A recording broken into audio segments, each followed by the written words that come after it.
Aris spent her entire life making herself invisible, content to be the silent force that kept the Crescent Hollow Pack from crumbling. On the night of her 18th birthday, beneath the glow of the ceremonial moon, she expected to finally step into the light by the side of her fated mate, Simon, the alpha heir. Instead, she walked into a nightmare. Simon didn't just reject the sacred bond, he shattered it publicly, casting Aris aside for the one person she trusted most, her best friend, Liana. Broken and humiliated before the entire pack, Aris believed her life was over. But destiny is rarely so simple. Watching from the darkness was King Elijah, the lethal ruler of all Lycans. Where Simon saw a weak Omega, Elijah saw a queen worth burning the world for. When the king claims what the Alpha rejected, the hierarchy of the entire wolfkind will crumble. Chapter 1. The Shadow in the Creek. The grand hall of the Crescent Hollow Packhouse was vibrating with a chaotic energy that threatened to unravel weeks of meticulous planning. Aris moved through the throngs of frantic wolves like a ghost, her arms laden with heavy linens and her mind occupied by a dozen ticking clocks. Tonight was the annual moon ceremony, the most significant event in the pack's calendar, and while the rest of the membership was busy grooming their pelts or gossiping about potential matches, Aris was ensuring the foundation of the evening did not collapse. She sidestepped a pair of unruly juveniles wrestling near the buffet tables and efficiently redirected a confused server who was about to place the Alpha's wine on the wrong side of the dais. Nobody thanked her, and nobody noticed the way she subtly corrected the seating chart to prevent a feud between two rival families. To them, the smooth operation of the pack was just a natural phenomenon, like the rising sun or the changing seasons, rather than the result of her exhaustion. For Aris, this invisibility was a shield she had worn since childhood. As an Omega without a powerful lineage backing her, her survival depended on being indispensable, yet unnoticed. However, the heavy thrum of anticipation in her chest made it difficult to focus on the task at hand. Today was not just a ceremony for the pack, it was her 18th birthday. The biological clock that governed their species had finally struck midnight for her, and the pull she had felt toward Simon for years was no longer a childish crush, but an undeniable magnetic force. It was an open secret in her heart that the alpha heir was her mate. She had caught him watching her during training, seen the way his gaze lingered when she delivered reports to his father. Tonight, the bond would snap into place, undeniable and absolute, and she would finally be seen. A manicured hand snatched the clipboard from her grasp, startling her out of her reverie. Liana stood before her, radiant in a silk robe that cost more than Aris's entire wardrobe, her hair already styled in cascading curls that caught the afternoon light. Liana scanned the checklist Aris had spent 3 sleepless nights perfecting, a small, satisfied smile playing on her lips as she nodded at the approaching Alpha Gaius. When the Alpha arrived, barking questions about the preparations, Liana stepped smoothly in front of Aris. She presented the clipboard with a flourish, explaining the complex seating arrangements and the supply logistics as if the ideas had sprung from her own mind that very morning. Alpha Gaius beamed at her, praising Liana for her foresight and leadership potential, while Aris stood silently in her friend's shadow, clutching the bundle of linens to her chest. It was a dynamic they had perfected over a decade. Aris did the work, and Liana reaped the glory. Usually, Aris didn't mind, telling herself that helping her best friend shine was a small price to pay for companionship in a lonely world.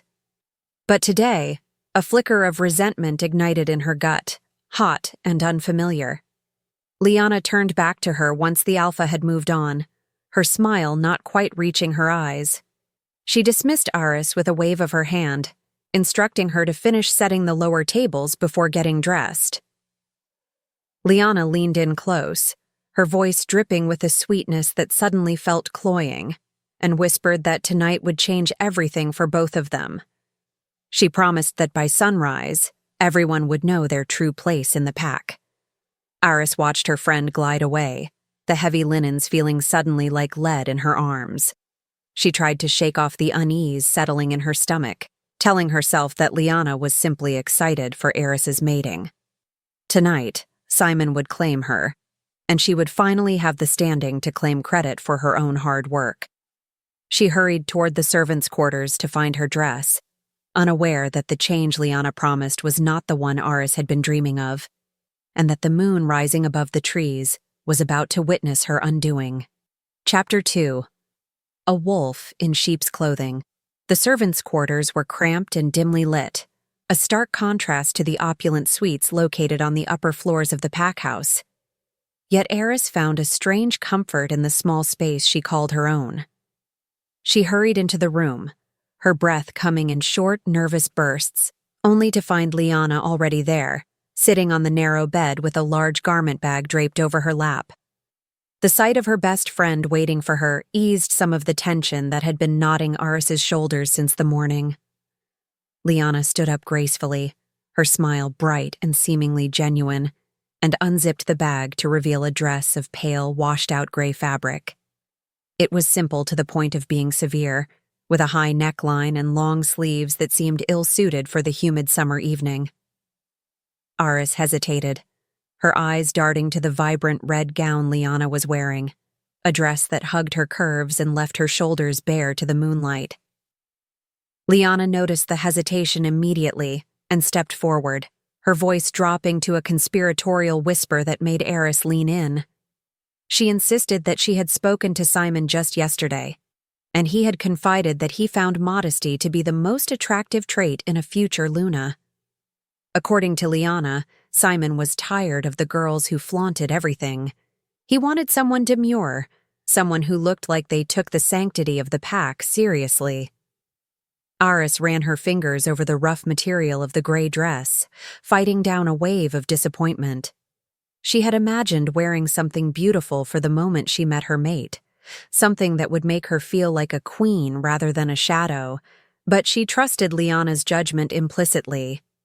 If Simon wanted modesty, she would give him modesty. She stripped off her work clothes and pulled on the dress, the fabric scratching against her skin and hanging loosely around her waist in a way that hid her figure completely. Liana clapped her hands together, proclaiming that Aris looked perfect, exactly like the dutiful and humble mate an alpha would desire. She turned Aris toward the small, cracked mirror on the wall, standing behind her so their reflections were side by side. The contrast was brutal and deliberate. Liana looked like a vibrant flame, alive and alluring, while Aris looked like a faded sketch, washed out and invisible. A low, warning growl rumbled deep within Aris's chest, her inner wolf rejecting the image. But she swallowed the instinct down, forcing a smile for her friend's sake. Liana began to pin Aris's wild curls back into a tight, severe bun, pulling the hair so taut it pulled at her scalp, insisting that loose hair was messy and unprofessional for such a sacred ceremony. As they left the room and headed toward the clearing where the pack was gathering, Liana kept up a steady stream of chatter, but her words felt sharper than usual. She made offhand comments about how lucky Aris was that the bond existed, implying that without the magic of fate, someone like Simon would never look twice at a girl who spent her days scrubbing floors and organizing pantries. Each comment was wrapped in the guise of a joke or a friend's brutal honesty, but they landed like small, poisoned darts. Aris walked in silence, her heart pounding a frantic rhythm against her ribs. She tried to focus on the upcoming joy of the bond, but a cold dread was beginning to seep into her bones, a whisper of intuition warning her that she was walking into a trap laid by the person she trusted most in the world. Chapter 3. The Moon Ceremony. The clearing was a vast amphitheater of natural stone and ancient trees, illuminated by the roaring bonfire at its center and the silver brilliance of the full moon hanging directly overhead. Drums beat a steady, primal rhythm that seemed to synchronize with the heartbeats of the 300 wolves gathered in the semicircle. The energy in the clearing was palpable, a vibrating tension of anticipation and reverence that usually made Aris feel connected to her kin. But tonight, It felt suffocating. She stood near the back of the crowd, the gray dress making her feel small and insignificant amidst the finery of the other pack members. Her gaze was locked on the raised stone dais at the far end of the clearing, where Alpha Gaius stood with his arms crossed, looking proud and formidable. Beside him stood Simon. Even from this distance, the sight of Simon made Aris's breath hitch in her throat. He looked every inch the future Alpha, broad-shouldered and golden-haired, his posture radiating confidence and power. The pull of the mate bond was no longer a subtle tug. It was a roaring current, dragging her soul toward him with undeniable force. She could feel his presence like a physical touch, a warm tether connecting them across the sea of bodies.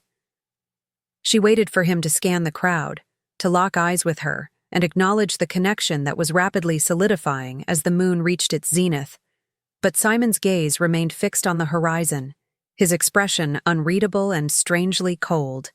The drums reached a crescendo and then cut off abruptly, leaving a ringing silence in their wake.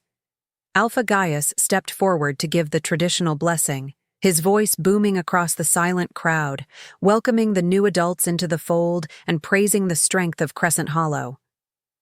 When he finished, he gestured for his son to step forward to claim his destiny. Simon moved to the center of the dais, and for the first time, he looked directly into the crowd. His eyes swept over the faces of his packmates before landing unerringly on Aris. Her heart soared, a rush of adrenaline flooding her veins as she took an involuntary step forward. The bond flared hot and bright, screaming for her to go to him, to complete the other half of his soul. She waited for the smile, for the outstretched hand, for the declaration of love that every wolf dreamed of. Instead, Simon's lip curled in a sneer that was visible even from the back of the clearing. He did not beckon her with warmth. He pointed a finger at her with the authority of an executioner.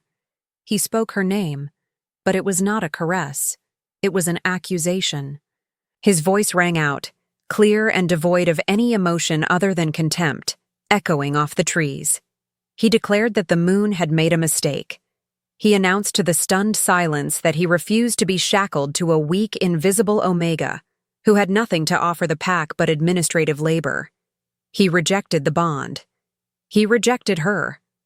The traditional words of rejection fell from his lips like stones, heavy and crushing, smashing the fragile hope Aris had nurtured for years.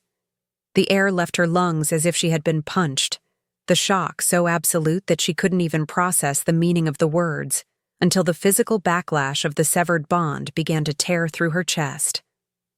Chapter 4. The Double Knife. The pain of a rejected mate bond was not merely emotional. It was a visceral, agonizing physical trauma that felt as though a serrated blade was being twisted slowly between her ribs. Aris gasped, clutching her chest as her knees buckled, the world tilting on its axis.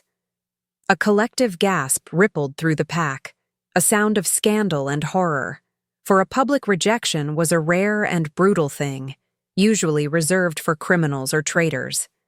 But Simon was not finished. He stood tall on the dais, seemingly unaffected by the agony radiating from the girl he was supposed to cherish, and raised his hand to silence the murmurs of the crowd. He declared that a true alpha required a Luna of equal standing, a partner who embodied ambition, beauty, and strength, not a servant who hid in the background. Aris looked up through a blur of tears, her vision swimming, just in time to see Simon extend his hand toward the front row of the crowd. A figure stepped forward, moving with a practiced elegance that Aris recognized instantly. It was Liana. The red dress Aris had admired earlier now looked like the banner of a conqueror. Liana walked up the stone steps of the dais, her head held high, not a shred of hesitation in her stride. She did not look back at her best friend. Her eyes were fixed solely on Simon, burning with a triumph that made Aris's blood run cold. Simon caught Liana's hand and pulled her into his arms, kissing her deeply and passionately in front of the entire pack, a display of possession that was a direct insult to the bond he had just shattered. When they broke apart, Simon turned to the crowd, his arm draped possessively around Liana's waist, and announced her as his chosen mate and the future Luna of Crescent Hollow. Liana beamed, waving to the crowd, and then, for a brief, terrible second, she looked over Simon's shoulder directly at Aris. The mask of friendship was gone, replaced by a look of pure, malicious satisfaction. It was a look that said she had won, that she had planned this, that she had taken the dress, the confidence, and the mate, leaving Aris with nothing. The betrayal cut deeper than the rejection itself. Aris felt her heart splinter, the dual agony of losing her mate and her sister in spirit overwhelming her senses. Alpha Gaius stepped forward, clapping his son on the shoulder, nodding his approval of the union. He spoke of strength, marrying strength, dismissing the ancient laws of the moon as outdated suggestions. The pack, taking their cue from their alpha, began to cheer, though the sound was hesitant and confused. To Aris, the applause sounded like thunder, a roaring noise that drowned out her own sobbing. She tried to stand, to run, to get away from the nightmare unfolding on the stage, but her legs refused to support her.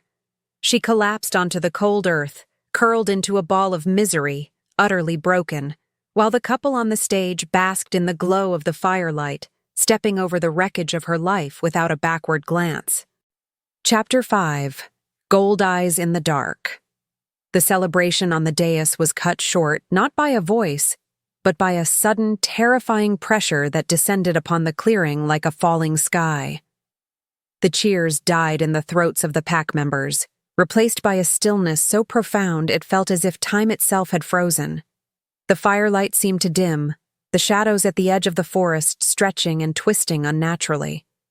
The birds in the trees fell silent, and even the wind ceased its rustling. A primal fear, ancient and instinctive, swept through the wolves of Crescent Hollow, forcing them to bow their heads in submission to a predator far greater than any they had ever known. From the deepest shadows of the tree line, a figure emerged, bringing the darkness with him.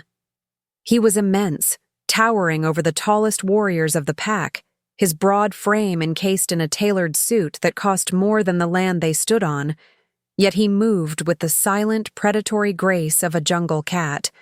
He did not look at Alpha Gaius, who had gone pale and was trembling visibly. He did not look at Simon, who had released Liana and taken a subconscious step back, his arrogance replaced by confusion and dread. The stranger's presence radiated a power so dense it made the air vibrate, a crushing aura of dominance that marked him as royalty of the highest order. This was not just an alpha. This was a king. King Elijah, the ruler of all Lycans, whose name was used to frighten pups into obedience, had walked out of the myth and into their clearing. He walked through the crowd, the pack members parting before him like water, terrified to even breathe in his direction. His pace was slow, deliberate, and lethal. He stopped at the base of the dais, his gaze sweeping over Simon with an expression of utter disgust, as if he were looking at something rotting. He spoke then, his voice a low rumble that vibrated in the chest of every wolf present, condemning the stupidity of those who would throw away a gift from the fate itself. He turned his back on the trembling alpha heir, dismissing him as a threat, and continued his path toward the back of the clearing, toward the spot where Aris lay crumbled in the dirt. Aris felt his approach before she saw him. The crushing weight of his aura washed over her, but unlike the others, she did not feel fear. She felt a strange, magnetic pull, a soothing darkness that promised safety. She lifted her tear-stained face, looking up as the massive figure stopped directly in front of her. He crouched down, ignoring the dirt that stained his expensive trousers, and reached out a hand to tilt her chin up. As his skin touched hers, a spark of electricity, hot and violent, arcade between them. Aris gasped, her eyes meeting his. They were not human eyes, nor were they the standard amber of a werewolf. They were molten gold, glowing with an inner fire that burned with possessiveness and rage. In those swirling depths, she saw her reflection, and she saw a promise of retribution. The broken threads of her bond with Simon dissolved into ash, replaced instantly by a tether of iron and steel that slammed into her soul, anchoring her to the monster kneeling before her. Chapter 6. Mine. The word hung in the silence of the clearing, heavy and absolute, vibrating with a command that compelled obedience from every living creature within hearing distance. Elijah did not shout. He simply stated a fact that rewrote reality itself. Aris stared up into those burning gold eyes, paralyzed not by fear, but by an overwhelming sense of inevitability. The connection between them was a live wire, humming with a dark, ancient energy that made the bond she had felt for Simon seem like a pale imitation. Elijah did not ask for permission, nor did he hesitate. He leaned down, his movements fluid and predatory, and brushed the hair away from her neck. The sensation of his rough fingertips against her skin sent shivers cascading down her spine, replacing the lingering chill of the night with a sudden, intense heat. He paused for a fraction of a second, his breath hot against her pulse point, before he sank his teeth into the sensitive curve of her shoulder. It was not the gentle nip of a playful mate. It was a claiming, deep and primal. Aris cried out, her back arching off the ground, but the sound was lost under the collective gasp of the pack. Pain flared sharp and white-hot, but it was immediately followed by a rush of power so potent it felt like liquid fire was being injected directly into her veins.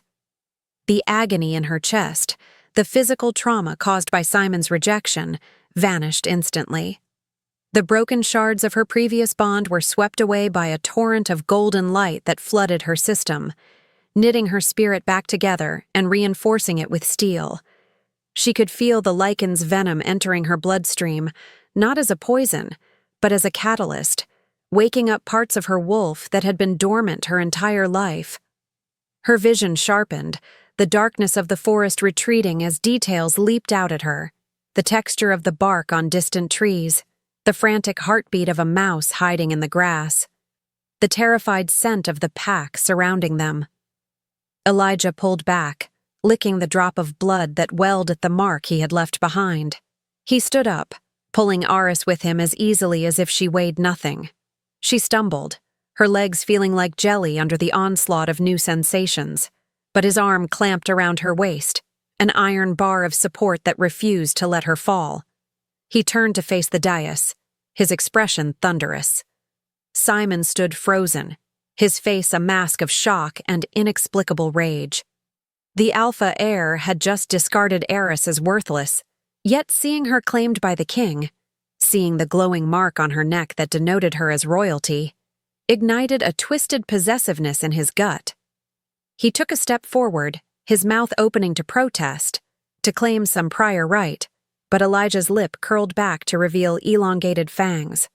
A low, menacing growl ripped from the king's chest, a sound so deep it rattled the bones of everyone present. "You cast aside a diamond because you were too blind to see its shine," Elijah snarled, his voice rolling over the clearing like a shockwave. "You declared her unworthy. You forfeited your right to speak her name, to look at her, or to breathe the same air as her. She is no longer of Crescent Hollow. She is Lycan. She is mine." The declaration slammed into Simon like a physical blow, forcing him to recoil. Liana, standing beside him, looked from Aris to the king, her face draining of color as the magnitude of her miscalculation began to dawn on her. She had wanted to be the most powerful female in the pack, but in her cruelty, she had inadvertently pushed Aris onto a throne that sat far above them all. Elijah did not waste another second on them. He tightened his grip on Aris and turned his back on the stunned assembly, guiding her toward the edge of the forest where the shadows seemed to part in deference to their master. Chapter 7. Departure. The walk away from the clearing felt like a dream sequence to Aris, the world blurring around the edges while the heat of Elijah's body remained the only solid reality. They moved through the dense tree line, the silence of the forest heavy and oppressive, until they reached a service road where a caravan of sleek black vehicles waited. These were not the battered trucks the pack used for transport. They were military-grade SUVs, polished to a mirror shine, with tinted windows that promised absolute privacy. Uniformed guards stood at attention as they approached, their heads bowed low, eyes fixed on the ground. They did not look at Aris with the disdain she was used to. They sensed the king's mark on her and offered her the reverence due a queen. One of the guards opened the rear door of the lead vehicle, and Elijah guided her inside, his hand shielding her head with a tenderness that stood in stark contrast to the violence of his earlier display. The interior of the SUV was a sanctuary of leather and silence. As the door closed, shutting out the sounds of the forest and the distant, confused murmurs of her former pack, Aris finally let out the breath she had been holding. She slumped against the seat, her body trembling as the adrenaline began to fade, replaced by a bone-deep exhaustion. Elijah settled beside her, his massive frame filling the space, yet he was careful not to crowd her. He reached into a compartment and pulled out a thick cashmere blanket, draping it over her shivering shoulders. The scent of him, storm clouds and dark woods, enveloped her, chasing away the lingering smell of the bonfire and her own fear. He did not speak immediately, allowing her the space to process the cataclysm that had just reshaped her existence. Aris stared out the window as the vehicle began to move, watching the familiar trees of Crescent Hollow blur into streaks of green and black. She was leaving. The realization hit her with the force of a physical blow. She was leaving the only home she had ever known, the parents who had died leaving her alone, the friends who had betrayed her, and the life she had meticulously built. Tears pricked at her eyes, hot and fast, but she refused to let them fall. She would not weep for a pack that had watched her shatter and done nothing but cheer. She felt a large, warm hand cover hers, grounding her. She looked up to find Elijah watching her, his golden eyes softened, devoid of the rage he had shown Simon. He told her quietly that the pain would fade, but the strength she gained would remain. He promised her that she was not being taken prisoner, but was being taken home. The car accelerated, eating up the miles that separated her from her past. Aris looked down at her hand beneath his, seeing the dirt under her fingernails from where she had collapsed in the clearing. She looked like a mess, a rejected Omega in a servant's dress, sitting next to a king who looked like he owned the night. The disparity between them was comical, yet the bond hummed contentedly in her chest, assuring her that she belonged right here. As the vehicle turned onto the main highway, speeding toward a destination she couldn't even imagine, Aris realized she had no idea who this man really was, or what was expected of her in his world. She was walking blindly into the den of the most dangerous creature on Earth, and for the first time in her life, she had no plan, only the terrifying certainty that her life as heiress of Crescent Hollow was dead and buried. Chapter 8. The Obsidian Palace. The journey had taken hours, crossing state lines and climbing into mountain ranges that Aris had only ever seen in photographs. She had dozed fitfully, exhausted by the emotional toll of the evening, but the change in the vehicle's motion jostled her awake. They were no longer gliding over smooth asphalt, they were crunching over gravel. She sat up, blinking the sleep from her eyes, and looked out the window. Her breath caught in her throat. Looming ahead, carved directly into the side of a jagged mountain peak, was the Obsidian Palace. It was a fortress of black stone and dark glass, its spires piercing the clouds, looking more like a cathedral for dark entities than a home. It was magnificent and terrifying, radiating a sense of ancient power that made the wooden lodges of Crescent Hollow look like children's toys. The convoy swept through massive iron gates that were guarded by wolves in full tactical gear, shifting forms, patrolling the perimeter with glowing eyes. The vehicle came to a halt in a sprawling courtyard, paved with cobblestones, lit by torches that burned with a strange blue-tinged flame. Elijah exited first, buttoning his jacket, instantly transforming from the quiet companion in the car back into the imposing monarch. He offered his hand to Aris. She hesitated for a moment, looking down at her gray, dirt-stained dress. It felt like a costume, a badge of her former shame that she was now forcing into this world of elegance and lethality. She took his hand, however, knowing she had no other choice, and stepped out into the biting mountain wind. A phalanx of staff awaited them at the grand entrance, men and women in crisp uniforms, standing in 2 perfect lines. As Elijah led Aris up the stone steps, the entire staff dropped to one knee in unison, heads bowed. Aris faltered, her instinct to shrink away surfacing violently. She was an Omega. People did not bow to her. She was the one who fetched the water, who cleaned the mess, who stayed out of the way. She looked at Elijah, panic rising in her chest, expecting him to correct them, to tell them she was just a charity case he had picked up. Instead, Elijah surveyed his household with a critical eye, his grip on her hand tightening possessively. He announced to the silent courtyard that this was their queen, and that her word was to be treated with the same weight as his own. The declaration rang off the stone walls, echoing in the vast silence. The staff murmured a collective assent, their voices blending into a low hum of loyalty. Aris felt a wave of vertigo. Queen. The title felt too heavy, too big for her shoulders. They entered the palace, the massive double doors groaning open to reveal a foyer that could fit the entire Crescent Hollow packhouse inside it. The floors were black marble, polished to a mirror sheen, and the walls were lined with tapestries depicting battles from centuries past. It was cold, beautiful, and intimidatingly grand. As they walked through the echoing halls, Aris caught her reflection in a darkened window. She looked small and frail beside the king, a speck of dust in a diamond mine. She wondered how long it would take before these people realized the mistake, before they saw the fraud beneath the mark, and the king realized he had claimed a servant instead of a sovereign. Chapter 9. Venom and Vitality.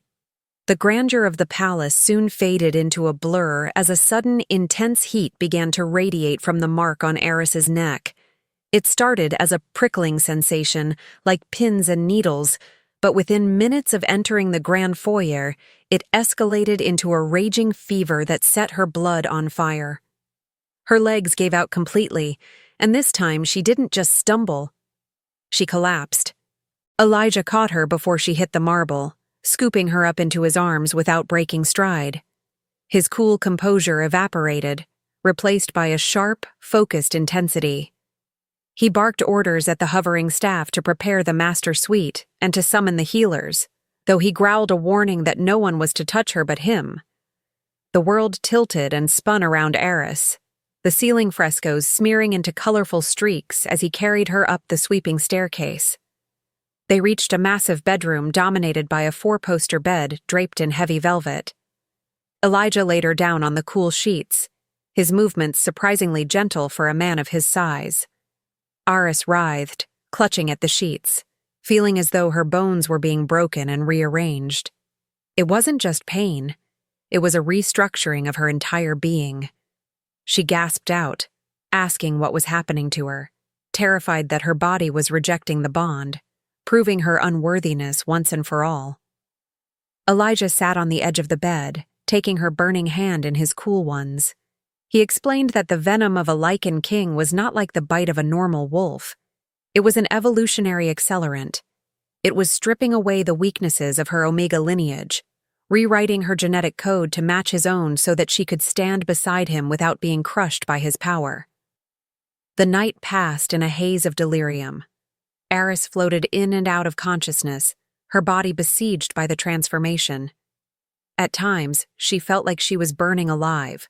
At others, she felt as though she were made of ice. Through it all, Elijah was the only constant. He dismissed the healers who tried to approach, taking the damp cloths from their hands to bathe her forehead himself. He held a cup of water to her lips, his voice a low rumble in the darkness, urging her to drink, to fight, to accept the power rather than resisting it. He told her stories of his own first change, of the pain that forged strength, keeping her anchored to reality with the sound of his voice. It was an intimacy Aris had never experienced. In her old pack, sickness was a sign of weakness, something to be hidden away so as not to be a burden. Here, the most powerful creature in existence was playing nursemaid, his golden eyes filled with a concern that bewildered her. He wasn't looking at her with pity. He was watching her with pride, as if her struggle was a battle she was winning. Sometime near dawn, the pain reached a crescendo, a snapping point where Aris felt her very soul expand, breaking the confines of the small, quiet girl she had been. She arched off the bed with a final silent scream, the fever breaking in a wave of sweat, and fell into a deep, dreamless sleep, the heavy weight of Elijah's hand resting protectively over her heart. Chapter 10. The Awakening. When Aris opened her eyes, the room was bathed in the soft, golden light of late morning. She lay still for a moment, expecting the familiar aches of her hard labor or the lingering soreness of the fever, but there was nothing. In fact, she felt light. Not the lightness of emptiness, but the lightness of immense capability, like a coiled spring ready to release. She sat up, the heavy velvet covers falling away, and noticed instantly that the world was different. The dust motes dancing in the sunbeams were razor-sharp in their definition. She could hear the distant sound of silverware clinking in a kitchen that must have been floors away. She could smell the dew on the grass outside, the polish on the wood furniture, and the lingering storm cloud scent of Elijah, though he was no longer in the room. She slid out of bed, her feet touching the plush carpet, and was startled by the grace of her own movement. She felt taller, her center of gravity shifted, her muscles humming with a latent energy she had never possessed before. She walked toward the floor-to-length mirror standing in the corner of the room, her heart pounding with a mixture of anticipation and dread. The girl who looked back was Aris, but an Aris refined, sharpened, and elevated. Her skin, usually pale and drawn from exhaustion, glowed with a healthy, pearl-like luminescence. Her hair, freed from Liana's severe bun, tumbled around her shoulders in thick, lustrous waves that seemed to have a life of their own. But it was her eyes that stopped her breath. They were no longer a dull brown. They were flecked with gold, echoing the gaze of the king who had claimed her. She raised a hand to her neck, tracing the mark where Elijah had bitten her. It was no longer a raw wound, but a silvery scar that pulsed with a faint rhythm, syncing her heartbeat to his. She wasn't just an Omega anymore. She wasn't sure what she was, but she knew she could crush the girl she had been yesterday with one hand. The door to the suite opened, and Elijah walked in, carrying a tray of food. He stopped when he saw her standing by the mirror, his eyes sweeping over her new form with a dark, possessive appreciation. He set the tray down and walked toward her, standing behind her so their reflections were framed together. He towered over her, but she no longer looked like a victim beside him. She looked like his counterpart. "The Omega is gone," Elijah said softly, his hands coming to rest on her shoulders. The heat of his touch didn't burn anymore. It felt like a completion. Aris looked at him in the glass, asking the question that had been haunting her. She asked if he had done this just to make her presentable, to turn a servant into something that wouldn't embarrass him at court. Elijah's expression hardened, and he turned her around to face him, forcing her to look into his eyes. He told her that he didn't create the strength in her, he only unlocked it. He explained that a king's mate was not a subordinate, but an equal, a partner capable of ruling when he could not. He needed a queen who could tear throats if necessary, not a decorative doll. Aris felt a shiver of thrill mixed with fear. She had wanted to be seen, to be valued, and now she had been given the ultimate platform. But as she looked at the lethal power in Elijah's eyes, she realized that the safety of the shadows was gone forever, and the enemies coming for her would be far more dangerous than a jealous best friend. Chapter 11. Crescent Hollow crumbles. Hundreds of miles away from the marble halls of the Obsidian Palace, the Crescent Hollow pack house was descending into a slow, grinding state of chaos. It had been less than a week since the moon ceremony, yet the intricate machinery of daily life that Aris had oiled and maintained for years was beginning to seize up. In the pack kitchens, the head cook was screaming at a delivery driver because the meat order was short by half, a clerical error that Aris would have caught days in advance. In the administrative wing, patrol schedules were overlapping, leaving critical borders unguarded while 3 squads ended up patrolling the same safe stretch of river.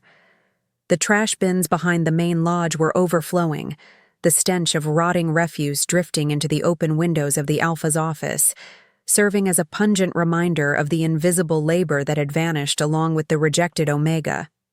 Simon sat at his desk, rubbing his temples as a headache throbbed behind his eyes.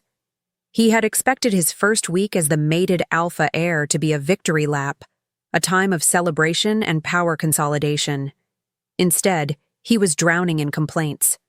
Every time he turned around, another member of the pack was asking him where something was, how to fix a roster, or why the budget for the upcoming festival was already in the red.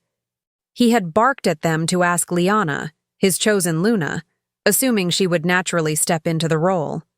But Liana was nowhere to be found in the offices. She was currently in the master suite, ordering new curtains and complaining that the seamstress hadn't arrived to fit her ceremonial gown. He pushed back from his desk and stormed up the stairs, throwing open the door to their shared suite. Liana was lounging on the chaise, flipping through a fashion magazine, utterly unbothered by the turmoil downstairs. When Simon demanded to know why the supply manifest hadn't been signed, she simply pouted, claiming that looking at spreadsheets gave her a migraine and that such menial tasks were beneath a Luna. She suggested he hire a servant to do it, oblivious to the fact that the servant who used to do it for free was the woman they had publicly humiliated. Simon looked at her, really looked at her, for the first time since the ceremony. She was beautiful, yes, but it was a hollow beauty. There was no substance behind it, no partnership. He thought of Aris, who used to anticipate his needs before he even spoke them, and a cold knot of regret tightened in his gut. He tried to shake it off, telling himself he had made the right choice for the pack's image, but as the shouts from the kitchen drifted up through the floorboards, the silence of the bond in his chest felt less like freedom and more like a void. Chapter 12.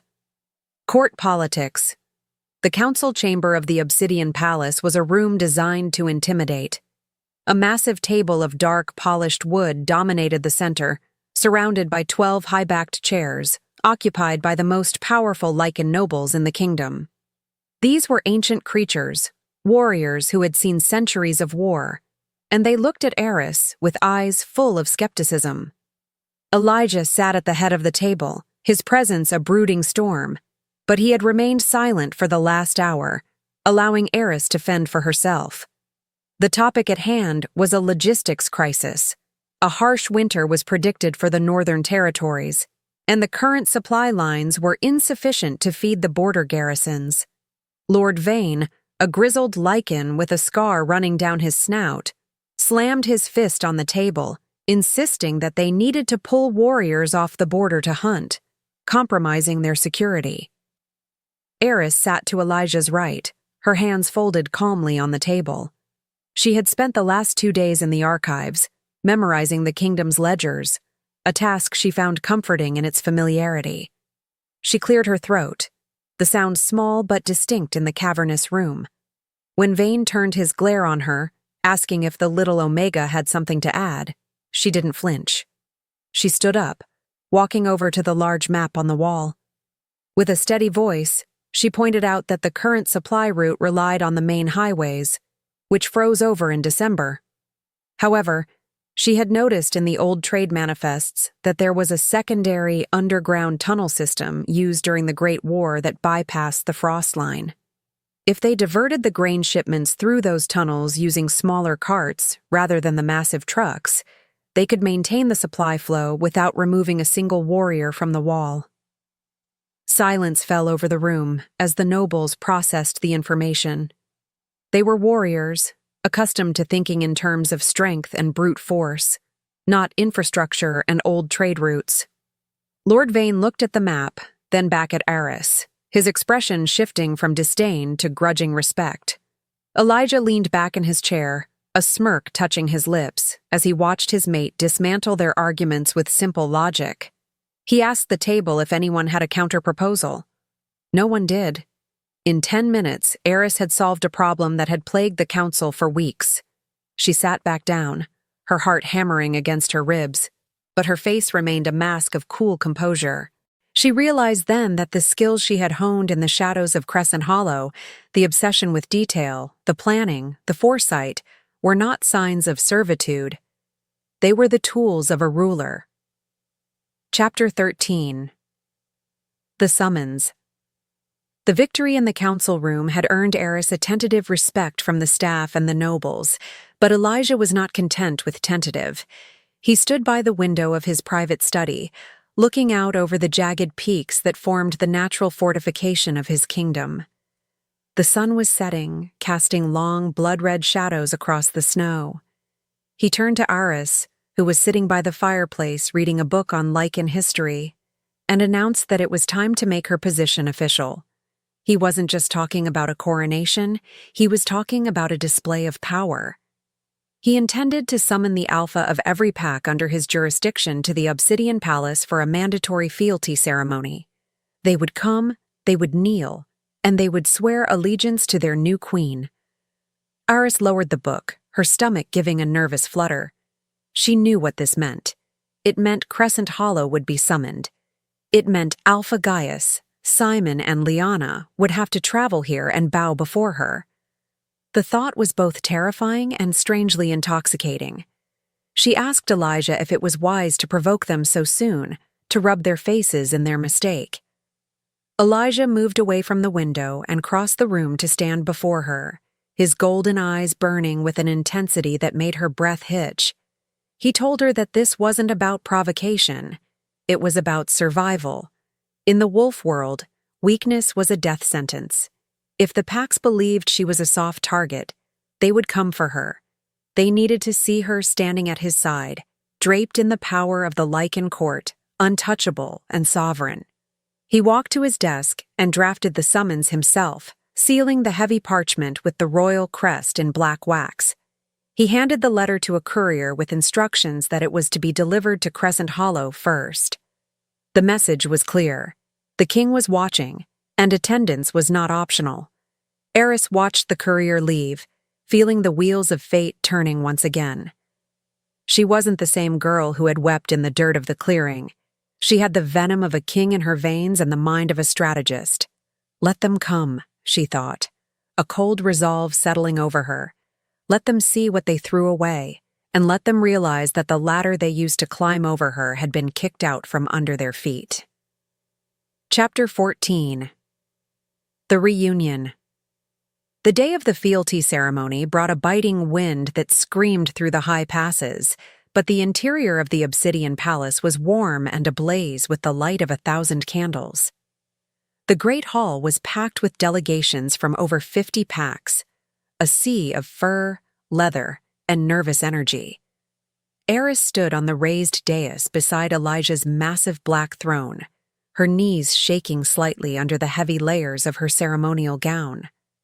The dress was a masterpiece of midnight blue silk and silver embroidery, designed to make her look ethereal and commanding.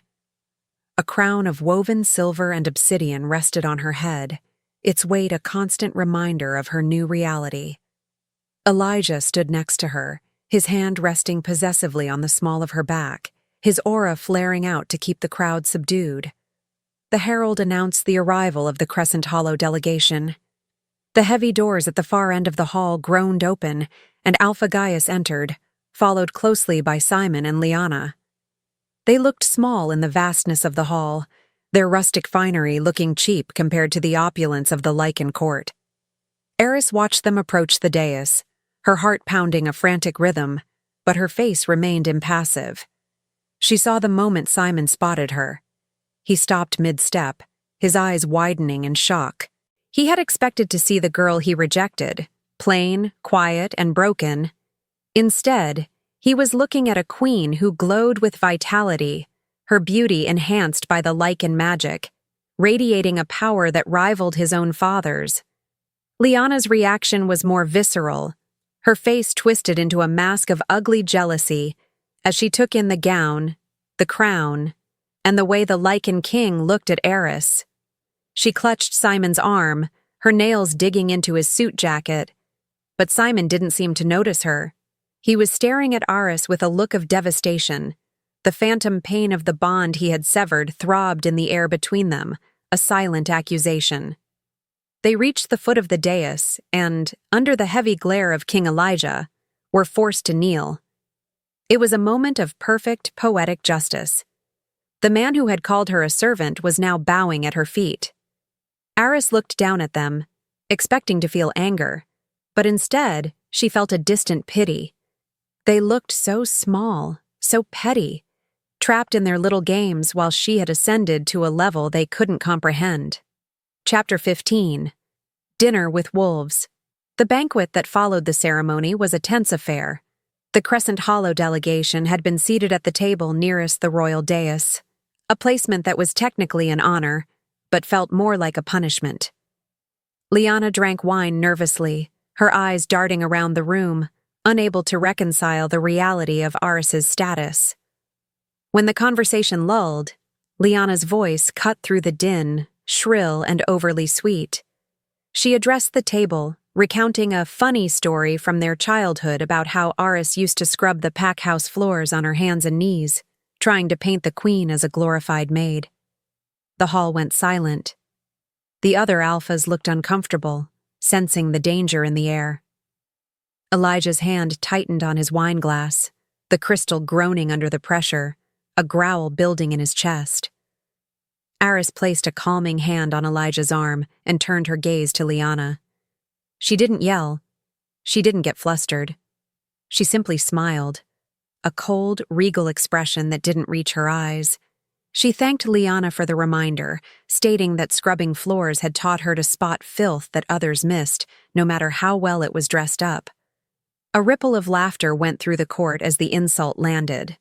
Liana flushed a deep, blotchy red, realizing that her attempt to humiliate Aris had backfired spectacularly. Aris wasn't ashamed of her past. She had weaponized it. Simon stared at his plate, unable to meet anyone's eyes, the shame radiating off him in waves. The dinner continued, but the dynamic had shifted permanently. Liana sat stewing in her humiliation, her hatred for Aris hardening into something dangerous. She realized that she couldn't beat Aris with words or social maneuvering. The gap in their status was too wide. As the servants cleared the plates, Liana excused herself, feigning illness. She hurried out of the hall, her mind racing. If she wanted to bring the queen down, she couldn't do it from the dinner table. She needed to be smarter. She needed to find a way to turn the king against his mate. As she walked down the dark corridors of the guest wing, a plan began to form. A plan that relied on the one thing a Lycan king would never forgive: betrayal. She didn't know that in the shadows of the hallway, the palace itself seemed to be watching her, waiting for her to make her move. Chapter 16. The Void. The banquet hall was stifling, the heat of too many bodies and the drone of political chatter driving Aris toward the sanctuary of the terrace. The night air was crisp, biting at her exposed skin, but it was a welcome relief from the suffocating scrutiny of the court. She leaned against the stone balustrade, looking out over the moonlit peaks of the Lycan territory, allowing herself a moment of solitude. But solitude was a luxury she could rarely afford. The heavy thud of boots on stone signaled an intruder, and the scent, musk and a familiar cloying cologne, told her exactly who it was before she even turned around. Simon stood in the doorway, looking like a man who had lost a fortune and found a penny. He hesitated, his usual arrogance stripped away, leaving behind a raw, desperate uncertainty that Aris had never seen in him before. He approached slowly, keeping his hands visible as if he were approaching a wild animal. He started to speak, his voice cracking with an emotion he couldn't quite control. He told her that he had made a mistake. He blamed his father's pressure, the expectations of the pack, and Liana's manipulations, weaving a tapestry of excuses to cover the naked truth of his cruelty. He stepped closer, his eyes searching hers for a flicker of the adoration that used to be there, the unconditional love he had taken for granted for years. He whispered that the bond wasn't truly gone, that he could still feel the echo of it, a phantom limb that ached in the silence of his soul. He reached out, his fingers brushing her arm, pleading with her to tell him that she felt it too, that the Lycan king was just a political arrangement, and that her heart still belonged to Crescent Hollow. Aris looked at his hand on her arm, then up at his face. She waited for the anger to rise, for the hatred to burn, or even for a pang of the old longing to surface. But there was nothing. The space in her chest where Simon used to live was not empty. It had been paved over, reinforced, and built upon. She felt a profound, hollow indifference. She stepped back, breaking the contact, and told him simply that he was speaking to a ghost. The Aris he knew was dead, killed on the dais the night he chose Liana. She didn't hate him because hate required energy, and he was no longer worth the expenditure. She told him that the bond was not an echo. It was a scar, and scars did not bleed. Simon recoiled as if she had slapped him, the realization that he meant absolutely nothing to her hitting him harder than any scream or curse could have. From the shadows of the terrace doorway, Liana watched the exchange, her fingernails digging into the stone frame. She saw the desperation in Simon's eyes, a desperation he had never shown for her, and the cold finality in Aris's posture. The fear of losing her status was replaced by a cold, venomous certainty. Aris had to be destroyed, or Liana would never truly be Luna. Chapter 17. The Setup. The midnight hour found the Obsidian Palace in a lull of activity, the changing of the guard leaving brief windows of opportunity for those who knew where to look. Liana had not spent her time in the guest quarters weeping. She had spent it watching. She had observed the patrol patterns, the shift changes, and the moments when the servants' corridors were empty. Dressed in dark clothing that she had stolen from a laundry cart, she slipped out of her room, moving with a stealth born of desperate malice. Her destination was not the exit, but the West Wing, where the Queen's private study was located. She knew Aris would be with Elijah in the master suite, leaving the study vulnerable. Liana's heart hammered against her ribs, a frantic drumbeat of adrenaline, but she forced her hands to remain steady. This was her one chance to flip the board, to turn the perfect queen back into the traitorous outcast she deserved to be. She picked the lock with a hairpin, a trick she had learned years ago to sneak into the pack liquor cabinet, and slipped inside. The study was elegant, filled with books and maps, smelling of old paper and the vanilla scent Aris wore. Liana moved quickly to the heavy oak desk. From her pocket, she withdrew a folded piece of parchment. It was a letter she had spent hours forging, copying Aris's handwriting from old supply checklists she had kept in her bag. The letter was damning, a correspondence addressed to a known rogue alpha, detailing the patrol routes of the Lycan borders and offering access codes to the palace gates in exchange for sanctuary.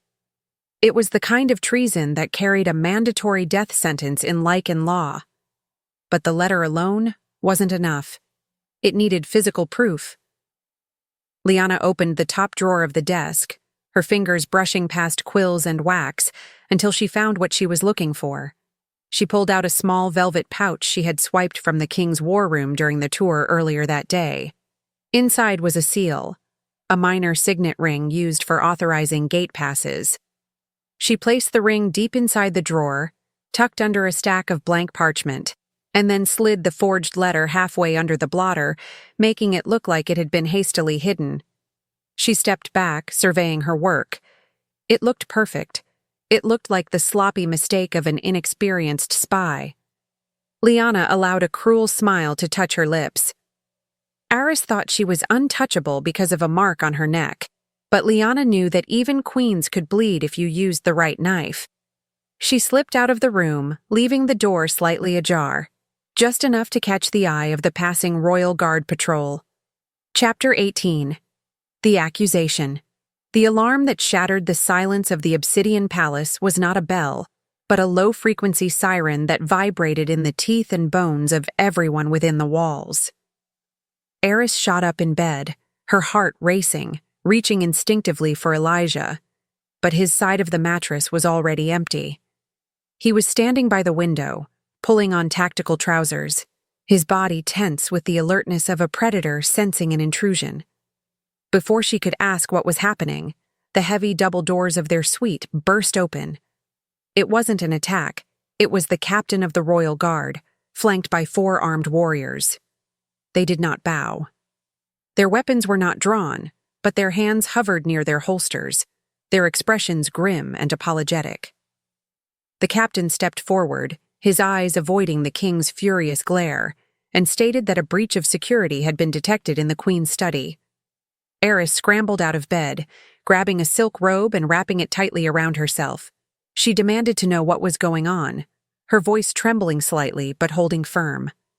The captain explained that a patrol had found the study door unsecured and, upon investigating, had discovered documents of a treasonous nature. Aris frowned, confusion knitting her brows together. She had been nowhere near the study since the afternoon. She looked to Elijah, expecting him to dismiss them, to roar at them for daring to accuse his mate. But Elijah stood frozen, his face a mask of unreadable stone. He ordered the captain to show them. The procession moved through the halls, the tension thick enough to choke on. When they arrived at the study, the scene was already crowded. Liana was there, clutching her chest in a performance of shocked horror, standing beside Simon, who looked pale and sick. The captain pointed to the desk. The forged letter lay there, accusingly bright against the dark wood. Beside it sat the stolen signet ring. Liana let out a gasp, crying out that she couldn't believe Aris would do such a thing, wondering aloud if Aris was trying to destroy the Lycan kingdom to get revenge for her rejection. The words were calculated poison, designed to plant a seed of doubt in the minds of the witnesses. Aris stared at the letter, reading the words in her own handwriting that she had never written. The room spun. It was a frame-up, clumsy yet devastatingly effective. She looked up, meeting the eyes of the guards, the staff, and finally her mate. The evidence was physical, tangible, and in the brutal world of wolves, it was enough to demand an arrest.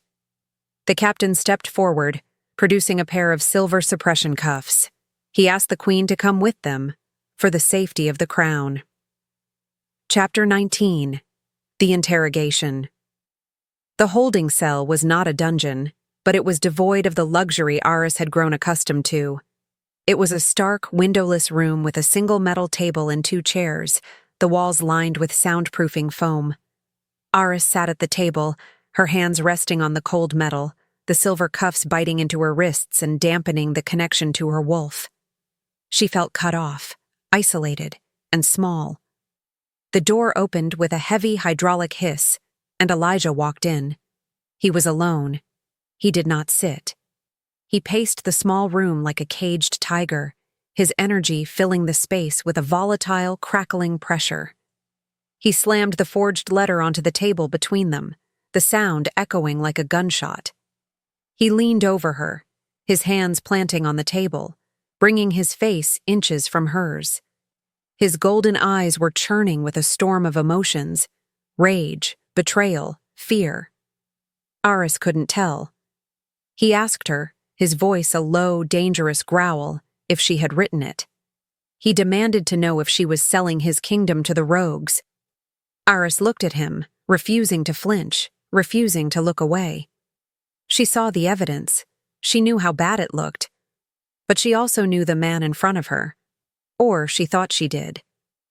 She spoke clearly, her voice steady despite the fear gripping her throat. She told him that she did not write it. She told him that she was the one who fixed his supply lines, who stood by him at the ceremony, who bore his mark.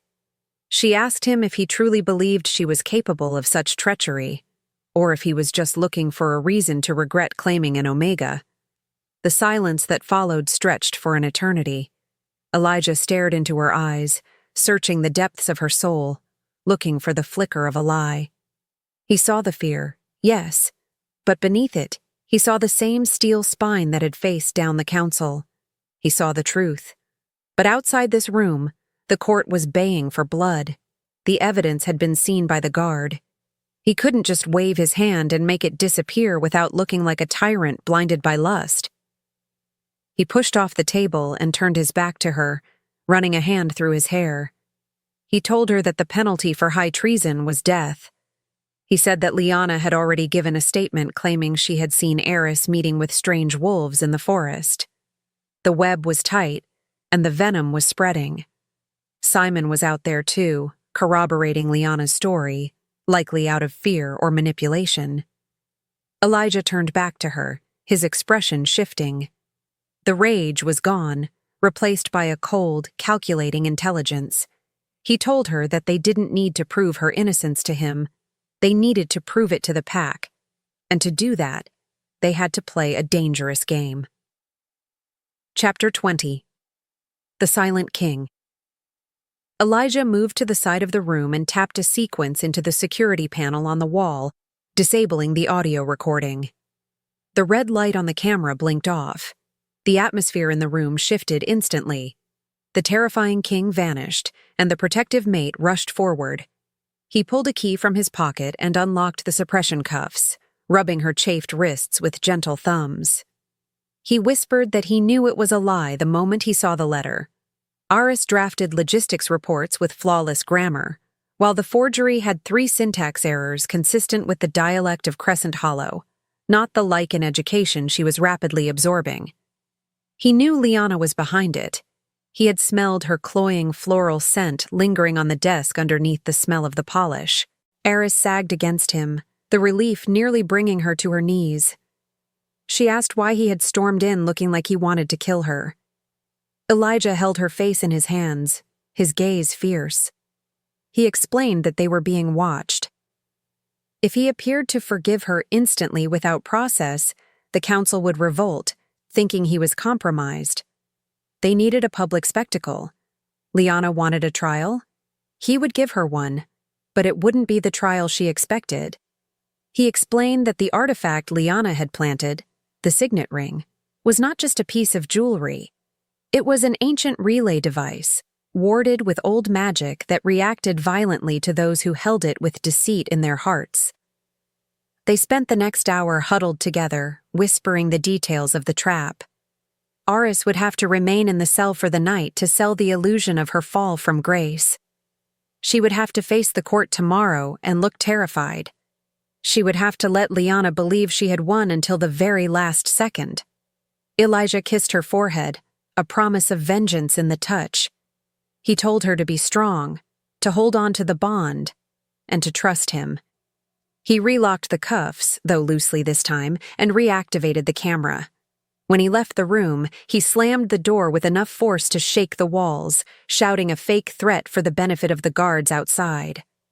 Aris sat back at the table in the silence, a small, dangerous smile playing on her lips. Liana thought she had trapped a mouse, but she had just locked herself in a cage with a lioness. Chapter 21. The Public Trial. The great hall of the Obsidian Palace had been transformed from a place of celebration into a theater of judgment. The banquet tables were gone, replaced by rows of tiered seating that climbed the stone walls, packed to capacity with Lycan nobles, visiting dignitaries, and the trembling delegation from Crescent Hollow. A heavy, suffocating silence hung over the room, broken only by the shuffling of feet and the occasional cough. At the far end of the hall, atop a raised dais of black marble, sat King Elijah. He wore his formal robes, heavy velvet lined with fur, and a crown of iron that cast a shadow over his eyes. His expression was unreadable, a mask of cold impartiality that offered no hint of the conspiracy he had hatched in the darkness of a holding cell. To the court, he looked like a monarch ready to execute a traitor. Aris was led into the hall by 2 royal guards. She was not dressed in the finery of a queen this time, but in a simple white tunic that made her look small and vulnerable against the backdrop of the imposing architecture. The silver suppression cuffs remained on her wrists, dulling the shine of her skin and keeping her wolf silent. As she walked down the long center aisle, she could feel the weight of hundreds of eyes pressing against her. Judgment, curiosity, and from the Crescent Hollow section, malicious glee. She kept her head high, her gaze fixed forward, refusing to give them the satisfaction of seeing her tremble. She took her place at a small wooden podium in the center of the room, standing alone in the spotlight while the prosecutor read the charges. High treason, conspiracy with rogues, and theft of royal property. The first witness called was Liana. She took the stand with a practiced hesitation, dabbing at dry eyes with a handkerchief. She looked impeccable in a modest dress, playing the role of the heartbroken friend to perfection. When the prosecutor asked her to describe what she knew, Liana's voice trembled just enough to sound convincing. She spun a tale of sorrow, claiming that Aris had never recovered from the rejection at the moon ceremony. She told the court that Aris had become bitter and vengeful, speaking often of how she would make the Crescent Hollow pack pay for what they had done. Liana described a fictional night where she had followed Aris to the edge of the forest and seen her handing documents to a scarred wolf in the shadows. The lies flowed from Liana's mouth like oil, smooth and toxic. She painted Aris not as a villain, but as a tragic, unstable girl who had been broken by grief and was lashing out. It was a masterclass in manipulation. Liana turned to look at Aris, her expression one of tearful pity, and stated that she only came forward because she couldn't let her friend destroy the king's peace. The court murmured in sympathy.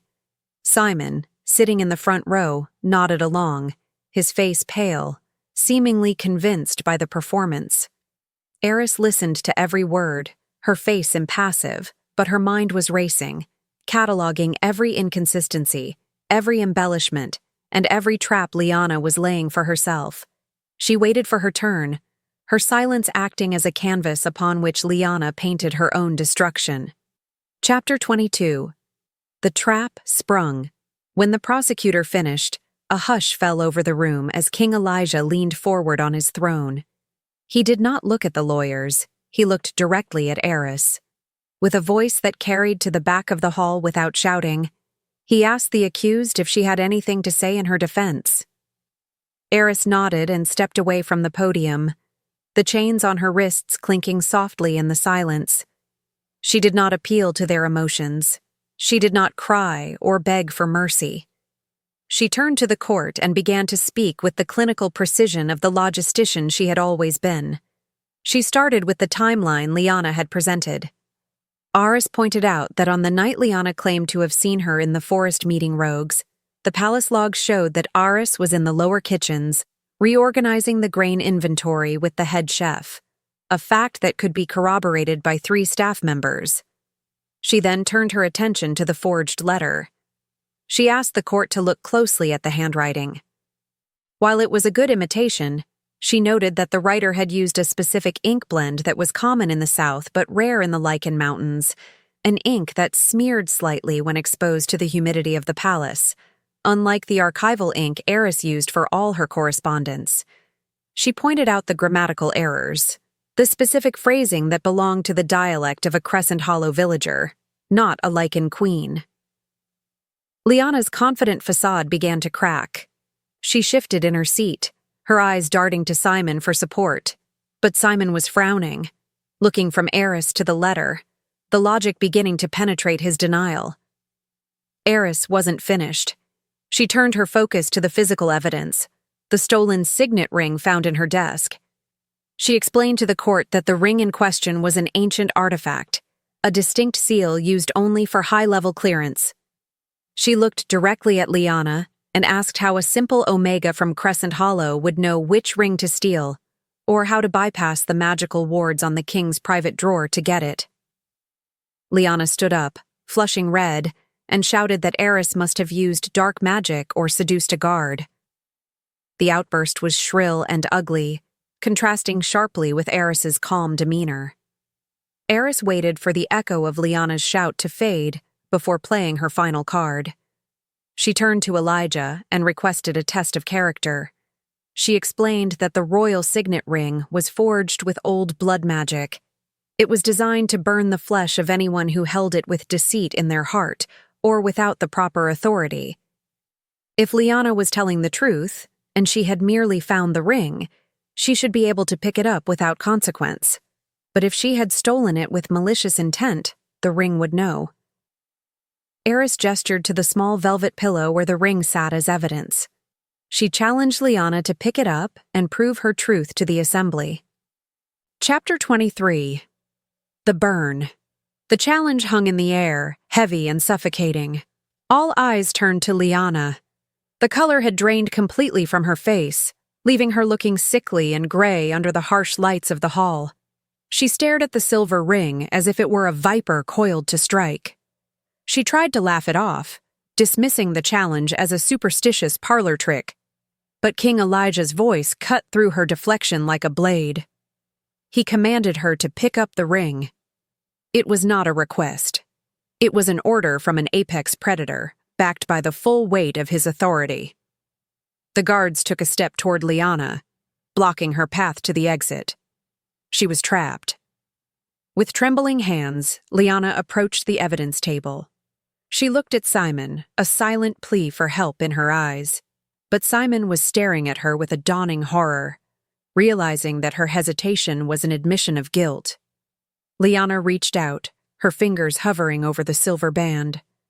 She took a deep breath, perhaps hoping that Aris was bluffing, or that her own ambition would be enough to shield her from the ancient wards. Her fingertips brushed the metal.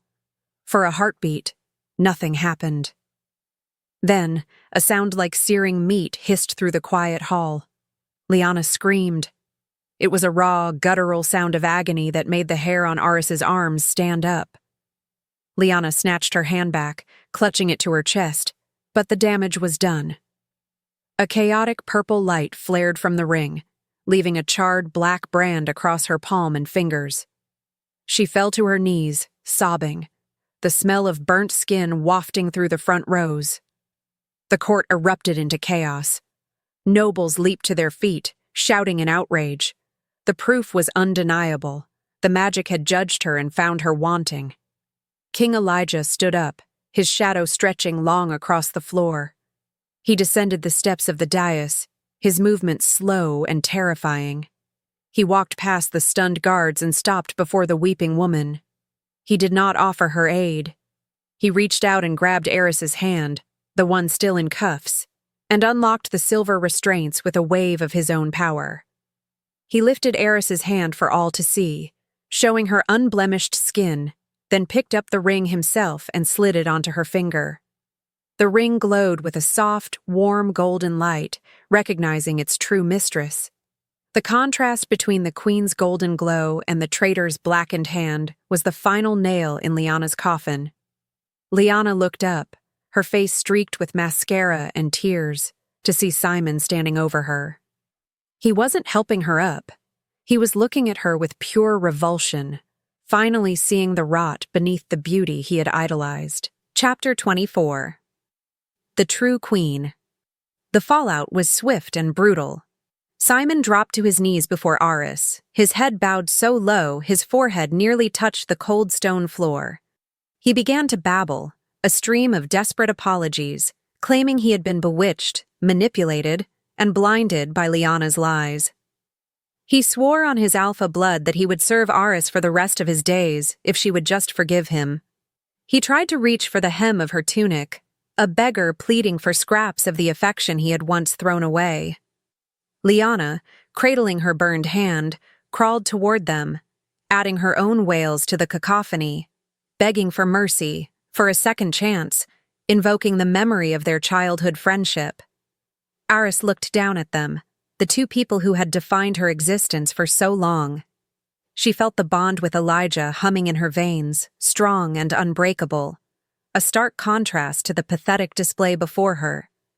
She didn't feel triumph. She didn't feel the urge to gloat. She simply felt that they were small, insignificant specks in the rearview mirror of her life. She silenced them with a single raised hand. Her voice was calm, devoid of the trembling uncertainty of the girl who had left Crescent Hollow.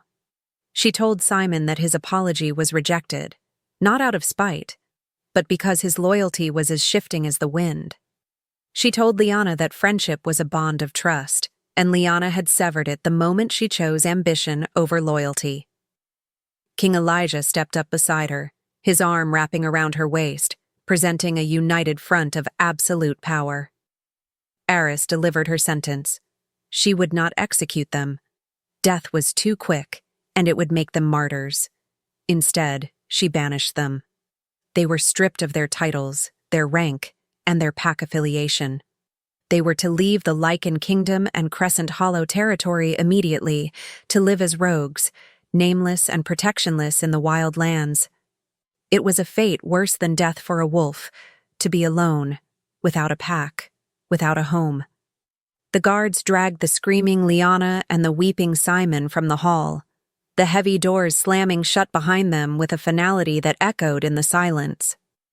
Later that night, Aris stood on the high balcony of the obsidian palace, the wind whipping her hair around her face. The kingdom stretched out below her, vast and wild, bathed in the silver light of the moon. Elijah joined her, wrapping his warm coat around her shoulders and pulling her back against his chest. He didn't speak. He just held her, offering the silent strength she had always craved. Aris leaned into him, resting her head on his shoulder. She looked at the mark on her finger, the ring glowing softly, and then out at the horizon. The nightmare was over. The diligent Omega was gone, buried in the dirt of the past. In her place stood a queen, forged in fire and claimed by a king, ready to rule a world that had once refused to see her.